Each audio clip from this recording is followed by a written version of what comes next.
Dan untuk mengetahui apa saja kemungkinan penyebab jatuhnya pesawat Sriwijaya Air SJ182 PK CLC, kami sore ini sudah terhubung melalui sambungan Zoom dengan Flight Instructor and Citation V Pilot Captain Gema Guryadi. Selamat sore Kapten Gema. Selamat sore Fani, how are you? Terima kasih telah bergabung bersama CNN Indonesia sore hari ini. Kami kembali terhubung dengan atau melalui sambungan telepon dengan Flight Instructor and Citation V Pilot Kapten Gema Guryadi. Selamat sore Kapten Gema. Selamat sore. Baik, terima kasih. Tadi tampaknya sinyal kurang bersahabat ya untuk komunikasi kita. Jadi saya akan ulangi lagi pertanyaan saya terkait dengan apa saja dari kacamatanya Kapten terkait dengan kemungkinan yang membuat pesawat Sriwijaya Air SJ182 ini bisa jatuh. Oke. Pemirsa, saya ucapkan bela sungkawa, kiranya Tuhan memberikan penghiburan buat keluarga dan kita bisa terus move on melalui ini. Perlu saya sampaikan disclaimer ya Fani, bahwa semua yang akan kita bedah ini merupakan sebuah analisa yang belum masuk di dalam kesimpulan. Karena kesimpulan itu nanti adalah wilayah daripada NTSB atau NTSC, dalam hal ini KNKT kalau di Indonesia. Dan pada saat ini kita tahu bahwa KNKT akan membutuhkan waktu yang cukup lama karena mereka harus mengikuti prosedur dari Annex 13 ataupun CASR 830 ya.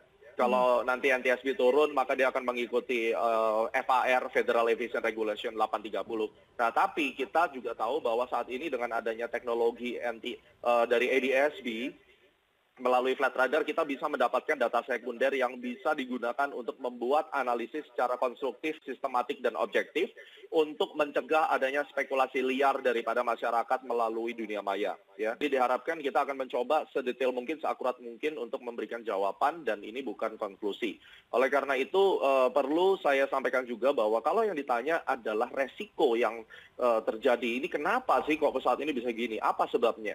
Ya jawabannya adalah yang namanya accident itu pasti terjadi bukan karena satu faktor. Dan seringkali masyarakat selalu pada umumnya hanya mempoin satu faktor. Pilotnya tidak kompeten, pesawatnya tua, maintenance-nya jelek, dan seterusnya. Padahal kalau kita mengetahui tentang Swiss cheese model, bahwa resiko itu muncul karena satu yang kecil berhubungan seperti mata rantai menjadi sebuah accident yang besar.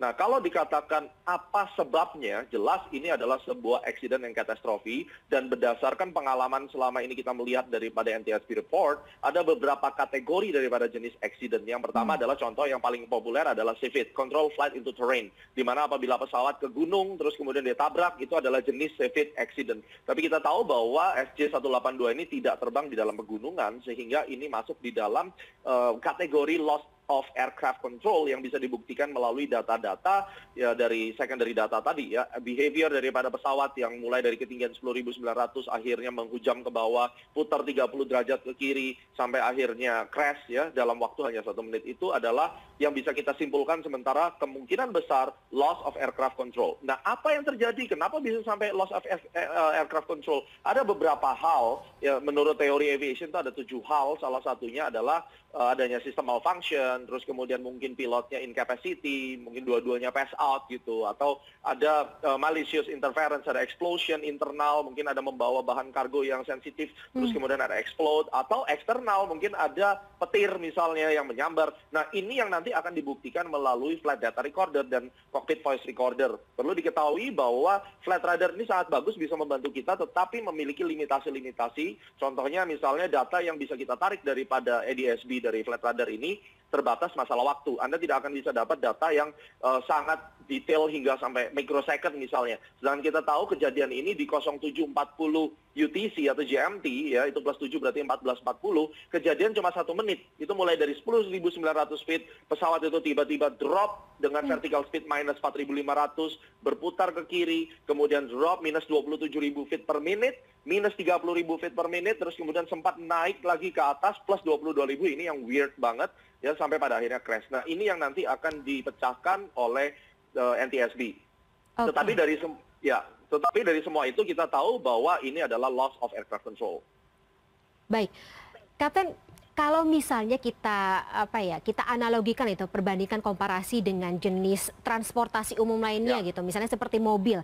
Biasanya kan kalau misalnya kita berkendara, ketika kita merasa ada keanehan, itu bisa menjadi semacam alarm gitu untuk menentukan langkah atau strategi apa ke depannya dari pilot. Nah, kalau misalnya bicara mengenai pesawat, kira-kira untuk Anda dari kacamata Anda sebagai pilot, ketika menerbangkan pesawat, keanehan apa saja yang bisa dideteksi dari awal begitu?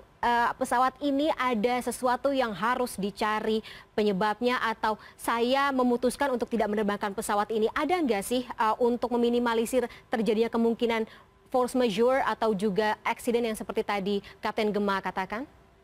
This is beautiful question ya. Perlu Anda ketahui bahwa pesawat itu didesain dengan redundancy system yang berlapis-lapis. Artinya redundancy itu adalah sistem backup antara satu sistem utama dengan sistem standby yang sangat terprogram, tersistematis, terkonek satu dengan yang lainnya.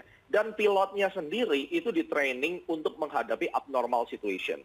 Yang paling berbahaya untuk high altitude flying dan high speed airplane seperti 737 dan mostly pesawat jet yang lainnya, itu juga ada training yang namanya upset recovery. Jadi pesawat itu terkadang bisa terjebak dalam satu kondisi, dia loss of control, dan bagaimana si pilot ini bisa menghandle itu, mereka setiap 6 bulan sekali sudah di-training di situ. Untuk bicara mengenai alarm atau awareness terhadap problems, percayalah bahwa di dalam pesawat itu ada annunciator lights, ada lampu-lampu indikasi yang menunjukkan bahwa memang pesawat ini sedang ada problems. Dan problem itu memiliki beberapa lapis, tingkat urgensinya, limitasinya itu jelas ada SOP-nya dan ada checklist-nya. Contoh saja misalnya kalau Anda menghadapi engine failure, mesinnya mati satu, itu yang dispekulasi oleh orang lain semua. Saya pernah mengalami engine failure, saya even pernah crash in the real world ya. Nah, semua itu ada tatanannya untuk bagaimana kita menghadapi situasi tersebut agar kita benar-benar bisa selamat dan kita bisa mengikuti seluruh prosedur itu agar kejadiannya tidak menjadi katastrofik.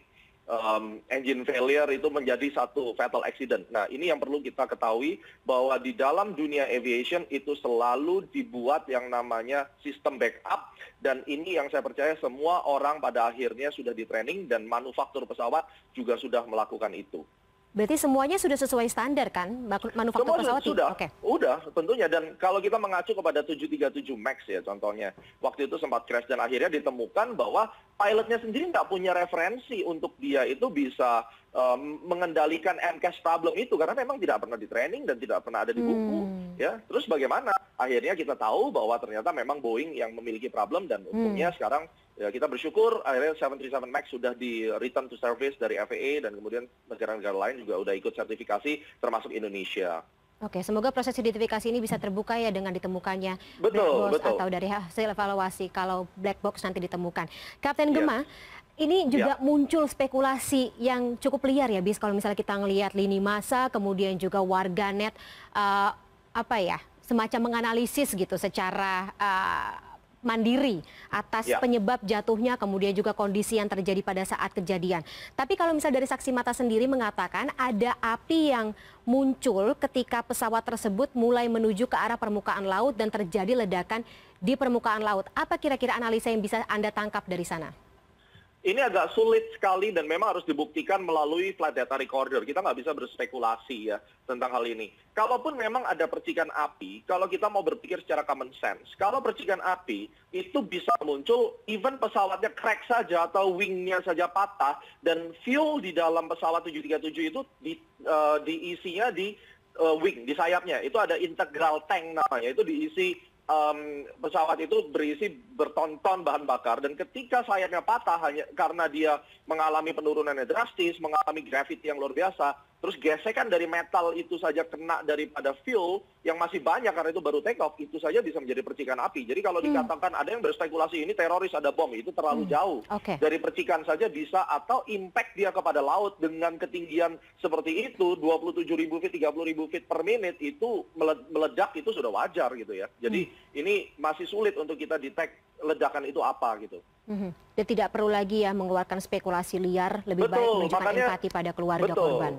Dan kalau misalnya Anda mau memiliki satu terstruktur kerangkanya untuk beropini, ikuti. Makanya saya dengan senang hati karena saya saat ini sebagai FAA Safety Training Provider Representative.